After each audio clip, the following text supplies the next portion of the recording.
Hey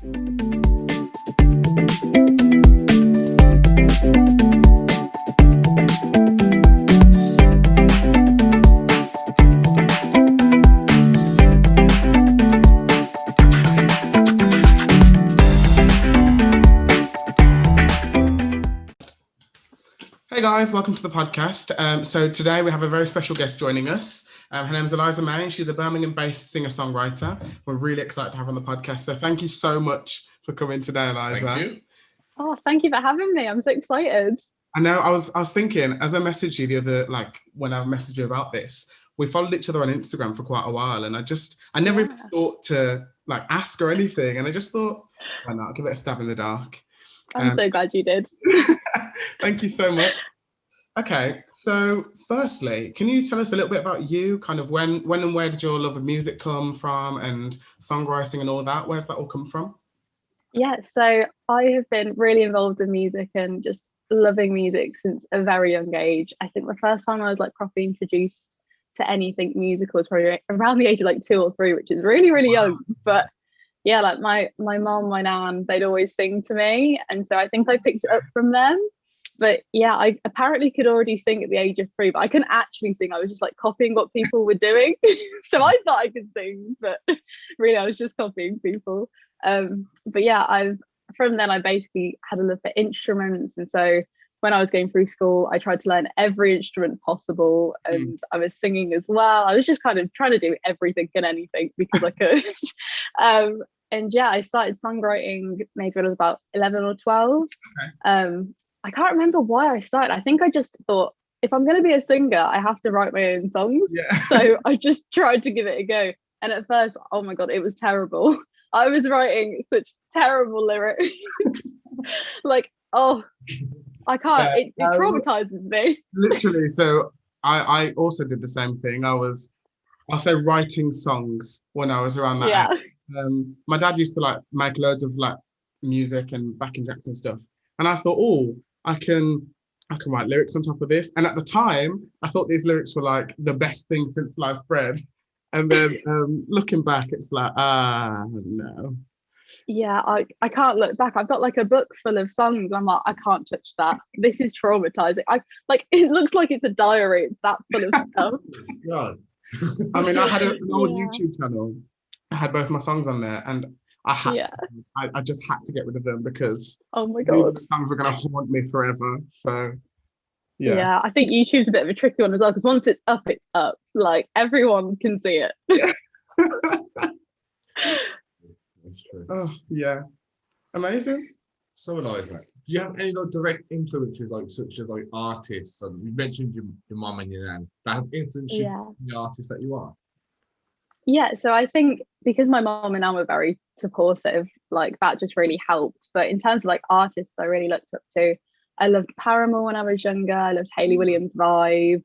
I'm really into a lot of indie pop, indie rock, anything in those kind of genres. I was there. And then when I was younger, I loved All Time Low, The Main, the classic rock bands or pop punk bands.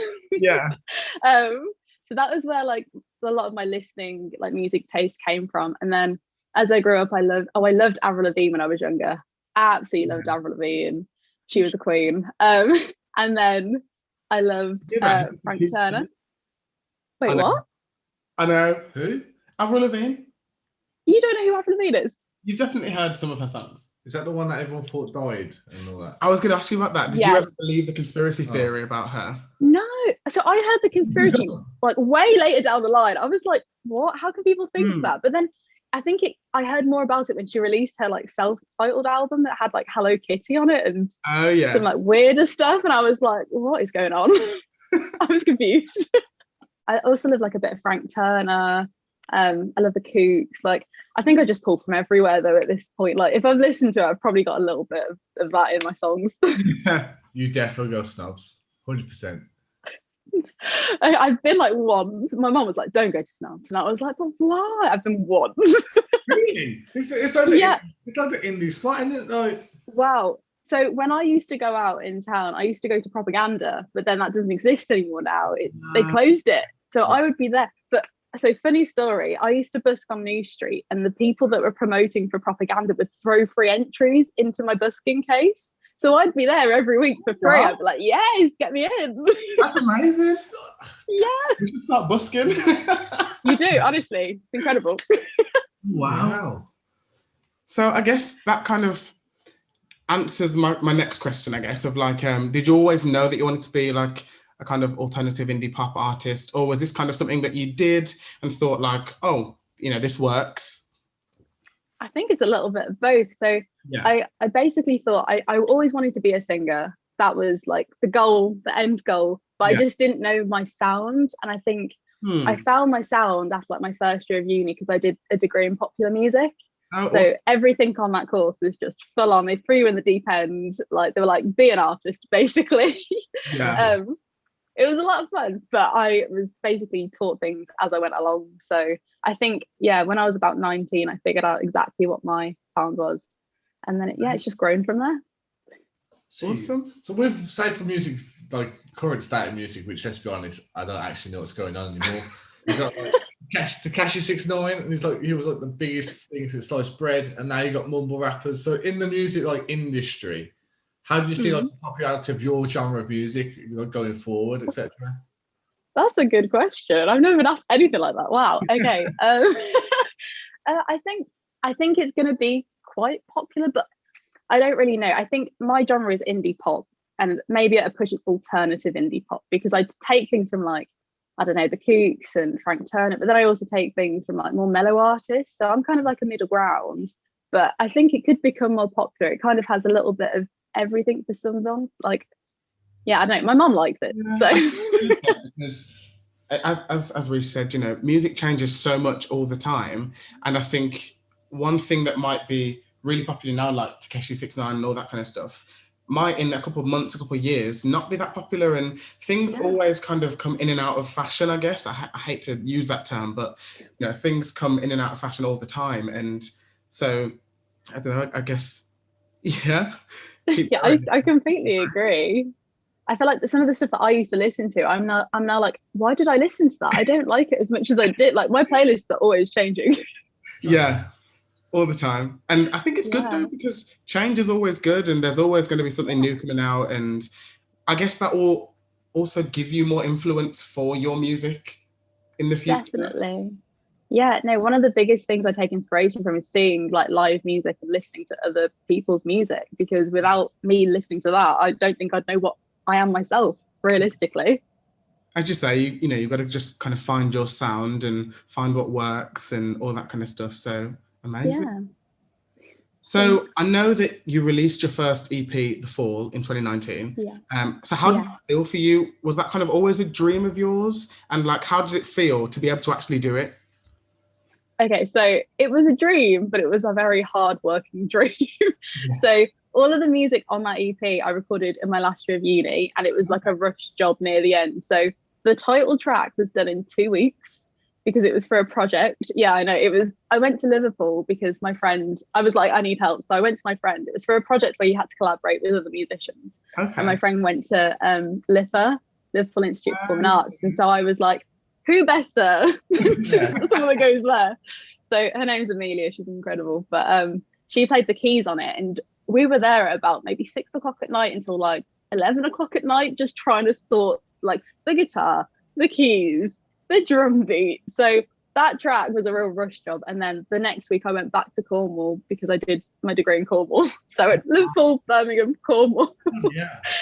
Yeah. And then we like just mixed and mastered it. And I got my friend Sophie Snelling, who actually plays guitar on all of the tracks, to just throw the guitar down in like a 3-hour period. Throw the guitar down, I love that. Throw down.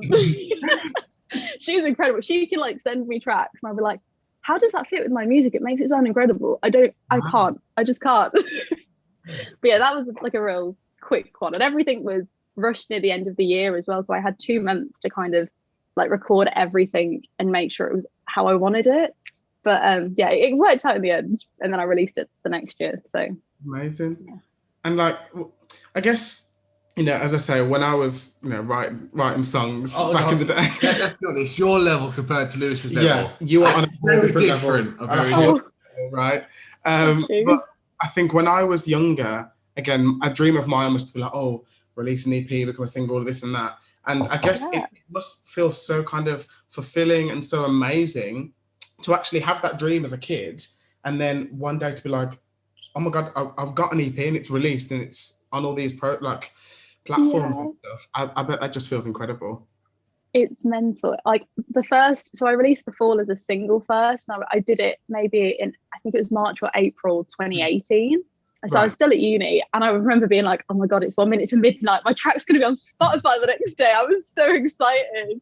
And then when I had the EP launch as well, I did it at the Prince of Wales, Cambridge Street. So it's behind near the NEC, is it? Whatever that massive theatre is. Yeah, there's one in town. Yeah. I thought you were going to say the one in Moseley. I was like, yeah. Oh, no, I do love that one though. No, it's kind of like by the library. It's in that kind of like area. And I luckily got the venue for free, and we just made money from like merch and just the people coming in and giving us good vibes, basically. But yeah, it was mental. I had all this merch. I came with boxes of merch, just ready for people, because I'd saved up so much money beforehand just so I could have all this ready. I still got like half that merch. Yeah, see, that's kind of what I want us to do at one stage, with you will. Wants to be I believe in you. Podcast merch. Yes. That's incredible. I'd wear your podcast merch. Oh, thank you. You have like a shop where so do you have the website section? Do you have like a shop where people can actually buy your merch and single? So I do on Bandcamp. I don't on my actual website yet, because I'm going to rebrand that just before I release new stuff. So that will be later this year. You're the first to know. But yeah, on my Bandcamp, I have. Well, yeah, on my Bandcamp, there's everything there. You can buy the t-shirts, the badges, the physical EPs, anything you want. Amazing. That's good. So all the songs on the EP. Yeah. What is the most meaningful one, and what is your favourite one at the same time? Or are they both? Oh, okay. So meaningful, I'd say The Fall, because I wrote that from like another person's perspective, but I added elements of like my own life as well. So that was a real like head versus heart kind of song. So it's all about like whether you want to go for like the opportunity and like just give it a go, like trust your heart, or like just listen to your head and be like, oh, should I be doing this? Am I not? So that was that vibe, and the whole instrumentation kind of starts really mellow and then really builds to kind of like get that kind of vibe, and then it goes really quiet at the end to kind of represent like inner thoughts, just being calm. But my favorite song is probably I Plead, just because it's so much fun to play. It's the last track of the EP, and I remember listening to a band called Skinny Living, and they had this really funky like two string, like I don't even know how to describe it. It's like this funky little riff thing that was played literally on 2 strings, and I was like, I want to do something like that. So I was like fiddling about, and I came up with something really funky, and I just showed it to my band, and they were like, oh, we can put something to this, and it was like a jam session. It wrote itself. Oh, wow, that's unreal. That's really cool. I'm low-key jealous, and I'm not even into music. I'm high-key jealous. Like, I am very high-key jealous. Throughout your career, like from your start up until like right now, what would you say is kind of your most rewarding moment and your most challenging moment? Oh, okay. I think the best thing that I could think of for this question that answers kind of both of them was when I was busking. Okay. So before I like played on any stages, before I did any open mics, I basically just took all my equipment and went down to New Street and just busked. I did this maybe just before I went to uni, and then busking actually carried me through the whole of my degree. And without it, I probably wouldn't be the artist I am at all, because when you're busking, people either really, really care and are really nice, or they do not care at all and they just walk past.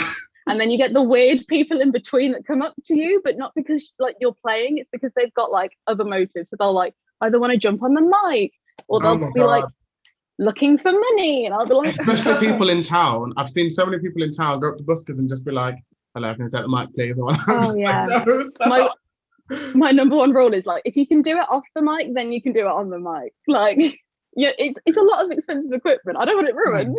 Of course. That's incredible though that you say that experience got you through uni. Yeah, so in terms of like my jobs and stuff, I struggled in the job department because all I want to do is make music. Yeah. So I was a student ambassador, which was a great time. Loved that job. Was very me. Just got to chat to people about the uni and why I like the music course, which was great. And then I worked for 3 months in a fudge shop, and that was traumatizing for me. Yeah. Oh no.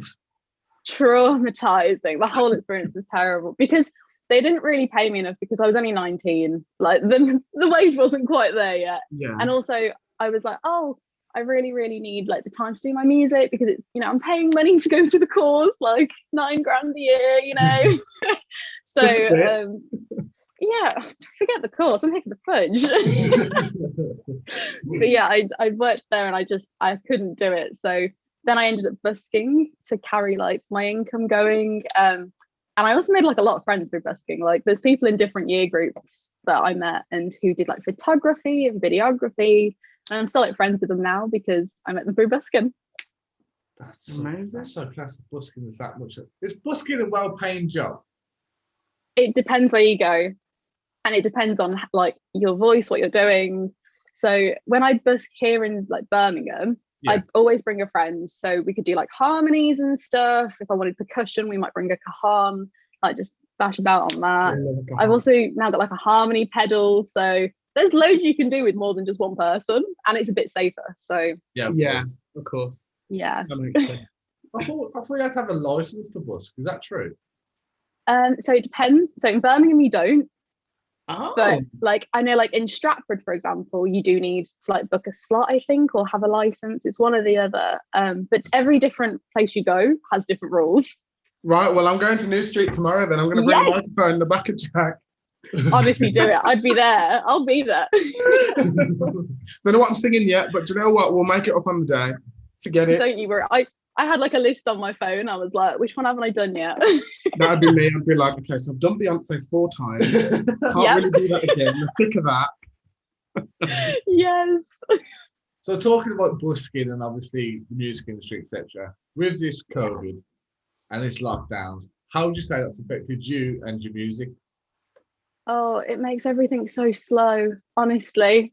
So before COVID, I was literally about to record my next EP that's coming, like with the band in a studio. It probably would have been out last year. It would have sounded great, but because I'm having to like send files to the internet, and then everyone's got different things going on as well now. Like some people are at home, some people are working right now. Like it's just been a whole year of me going, have you finished that part? And they go like 2 days later, yeah, I finished that part. And they sent it through.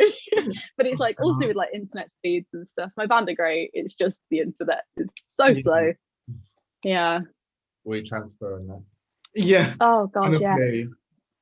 So I'm sure the amount of back and forth files you had to send has just been insane. Oh god, it was terrible. Like even just doing stuff for work. So I work for a few music charities. And sometimes like I'd be like filming videos for them, and because videos are big files as they are, I'd be sending them. It would take like 4 hours on my internet, and I'd be like, oh god. Tell me about it affects everyone else. Everyone else is like, are you finished? Have you sent it? And I'm like, I'm trying. It's on 0% still. Stresses me out like no other. So obviously, as you say, video files are so huge, and I'll be editing on my phone for ages, and then I've got to try and send it to myself by email. I send it to Reiss, and I'm just like, this is stressing me out so much. Bless you.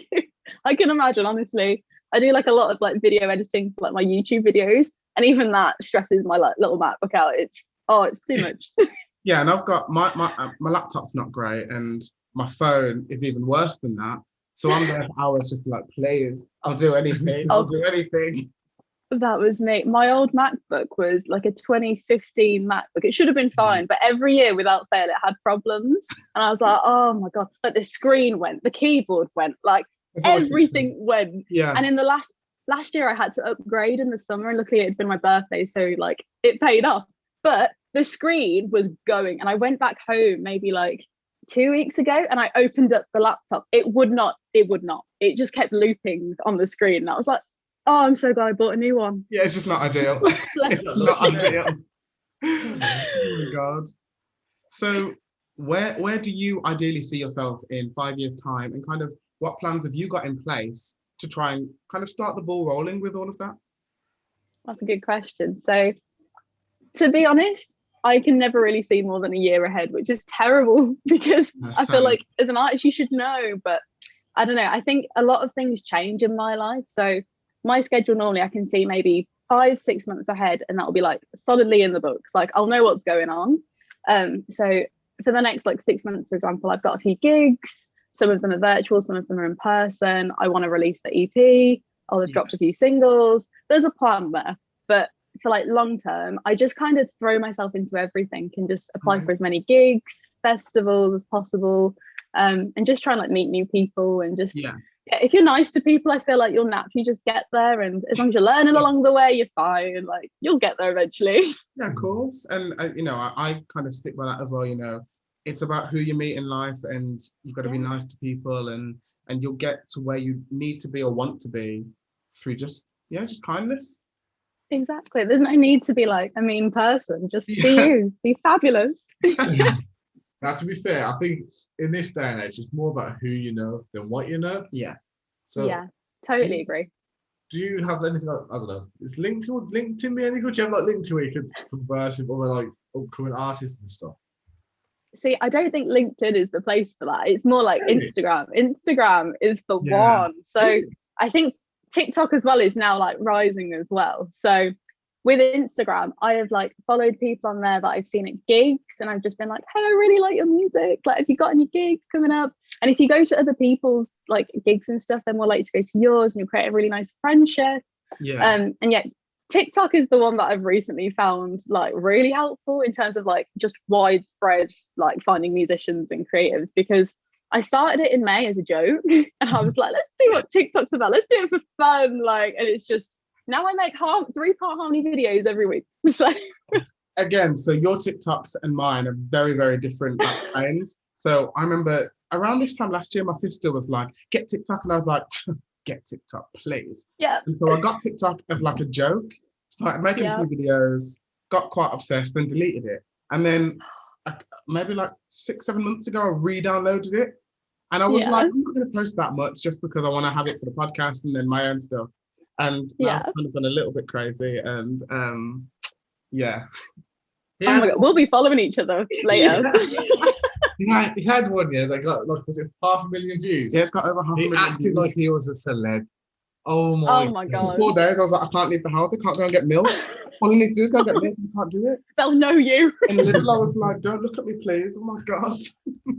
Oh my God, that's amazing. So imagine if this podcast actually does like. It will. It will. I'll be sharing it about after this. I'll be like, have you seen the podcast? And then my ego will just keep going. Wonderful. That's all we need. I'm glad someone likes it. Well, is there any questions you'd like to ask us? Yeah, I had one. How did the podcast start? Like, what was your drive? I want to know. Okay, so an idea of a podcast actually came about back in 2017. I was living at my uncle's at the time because our house was being refurbed. And Reiss came around one evening and was like, we should just do something to try and like, pass the time and hopefully make money and stuff like that.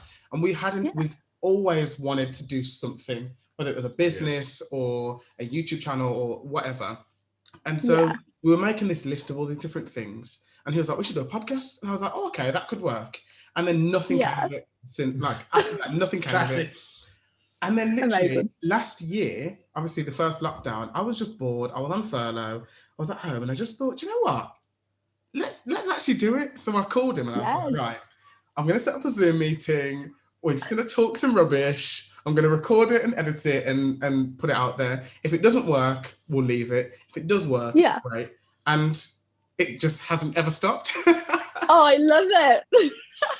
Yeah. But I love the fact that you had the passion and drive to just do it in that first lockdown. Like, we're bored, let's do it. Why not? Exactly. Yeah, to be fair, we have tried YouTube since like being year 10, and like you do a few videos and you're like, oh, I can't be asked. But let's be honest, the editing part is so long. I know. Oh, especially draining. Yeah, this is a little bit because obviously you want it to be perfect, and it's never ever perfect. So you just couldn't do it. Literally, it's like little micro changes. Yeah, and that's the thing. So in the first like lockdowns, we did just voice only podcasts. So I was on Audacity for hours just like cut in. And I think the first one was like 54 minutes long because we didn't really have a rhythm. We didn't really know what we were doing with it and stuff. And so I spent, I think, 2 weeks like editing this like podcast, taking out all the breaths and all like the pauses and stuff.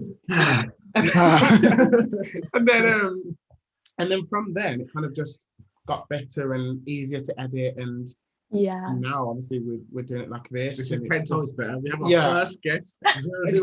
That's the thing. We've got our first proper guest, and oh my god, it's just I'm glad that it's come so far. So for our listeners that may not know who you are, like where can people find your stuff on social media? How can people keep up to date with what's going on, all of that kind of stuff? Yeah, so my most like interactive platform I'm on is probably Instagram. So my handle for Instagram is just @Eliza May Official. It's the same for Facebook, it's the same for YouTube. For Twitter, they wouldn't let me have that because it was too many characters apparently. So they made me have Eliza May Music. And then on TikTok, it's @ElizaMay_. And then I also have a website, which is just www.elizamaymusic.com. So they're all the places, and I'm on Spotify. So yeah, just type in Eliza May the Fall and you'll find me. What I'll do is I'll also put all like the socials and links and stuff in like our bio and in our Spotify, things like that. So yeah, awesome. I will give you a shout. Oh, thank you. Yeah, we'll give you a shout out. I'll have to give you one back. It's so exciting that we've actually got our first guest. Like, this is always what I'd wanted to do, but I never knew how to go about it. And you know, I'm glad that it's worked out, and I'm glad that we've managed to get this done. Oh, so honestly, it's the highlight of my day. I've been stuck inside all day. I went on a walk and I was like, right, I've got the podcast. I need to like be in the mood. Like, I've got to be ready.